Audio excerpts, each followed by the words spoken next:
Dear students, today we are going to discuss about the past continuous tense. First of all, I would like to introduce what is past continuous tense. सबसे पहले मैं आपको ये बताने वाला हूँ कि पास्ट कंटिन्यूस टेंस क्या होता है। हम पास्ट कंटिन्यूस टेंस को किस तरह से पहचान सकते हैं। अगर हम उर्दू फ़िक़रात की बात करते हैं तो हम ये देखते हैं कि उसके अंदर रहा था, रही थी, रहे थे वगैरह का जो कॉन्सेप्ट है उसको शो किया जाता है, उसको देखा जाता है।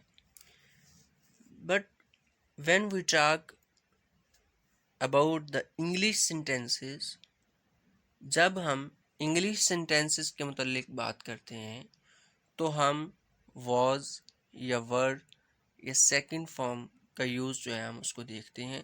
और जब हम कंटिन्यूस की बात करते हैं तो फर्स्ट फॉर्म के साथ हमारे पास आईएनजी का इस्तेमाल किया होता है।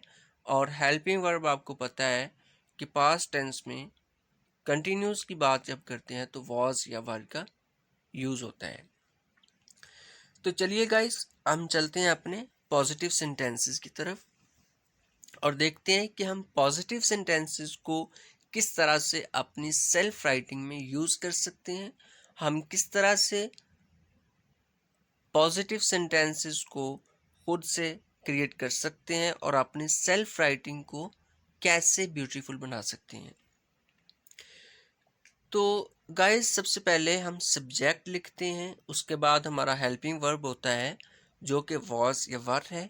उसके बाद हमने वर्ब की फर्स्ट फॉर्म का यूज़ करना है और उसके साथ आईएनजी लगाना है और प्लस हमने ऑब्जेक्ट लगाना है। फॉर एग्जांपल, मैं आपको एक मिसाल पेश करता हूँ कि वो खाना खा रहा था। ठीक है, तो ये पास्ट कंटिन्यूस टेंस को शो कर रहा है। खा रहा था, ठीक है, वो खाना खा रहा था। अब इसके अंदर जब हम सब्जेक्ट की बात करते हैं तो वो हमारे पास ही होगा जो कि प्रोनाउन है, किसी नाउन की जगह पर बोला गया है वो। ठीक है, पता नहीं कौन है, वो अली भी हो सकता है, वो अहमद भी हो सकता है, वो कोई भी हो सकता है, लेकिन यहाँ पर जो वर्ड यूज़ किया गया है वो प्रोनाउन है जो कि ही है। और ग्रामेटिकली वो हमारे पास सब्जेक्ट है। तो सब्जेक्ट हमारे पास ही और हेल्पिंग वर्ब हमारे पास वॉज या वर है। अब हमने ही के साथ देखना है कौन सा हेल्पिंग वर्ब यूज हो सकता है, वॉज या वर। तो यहाँ पर हम लगाएंगे वॉज। ही वॉज, ठीक है, वो खाना खा रहा था। अब खाना यहाँ पर क्या है, हमारे पास वर्ब है, फेल है, काम है। ठीक है, तो खाना जो है उसकी इंग्लिश होती है ईट। ठीक है, ईट होता है खाना, वर्ब है हमारे पास he was eat. Next step है हमारे पास आईएनजी का। फर्स्ट फॉर्म तक हमने कंप्लीट किया, उसके बाद हमने लगाना है ING. He was eating food.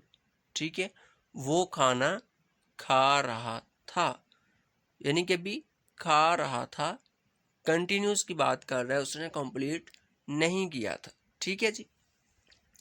तो नेक्स्ट टाइम चलते हैं जी नेगेटिव सेंटेंसेस की तरफ। तो इसकी सीक्वेंस जो है वो पॉजिटिव सेंटेंसेस वाली ही रहेगी, सेम वही चीज़ होगी, लेकिन हमने यहाँ पर एक इजाफी चीज़ को ऐड करना है और वो है हमारे पास नॉट। हेल्पिंग वर्ब के बाद हमने यहाँ पर नॉट का वर्ड जो है वो ऐड करना है, बाकी टोटल सीक्वेंस हमारे पास वही रहेगी। जैसा कि he was not eating food. ठीक है, तो नेक्स्ट हमारे पास है जी इंटेरोगेटिव सेंटेंसेस, सवालिया फ़िक्रात, जिनमें हमसे सवालात किए जाते हैं, सवालात पूछे जाते हैं।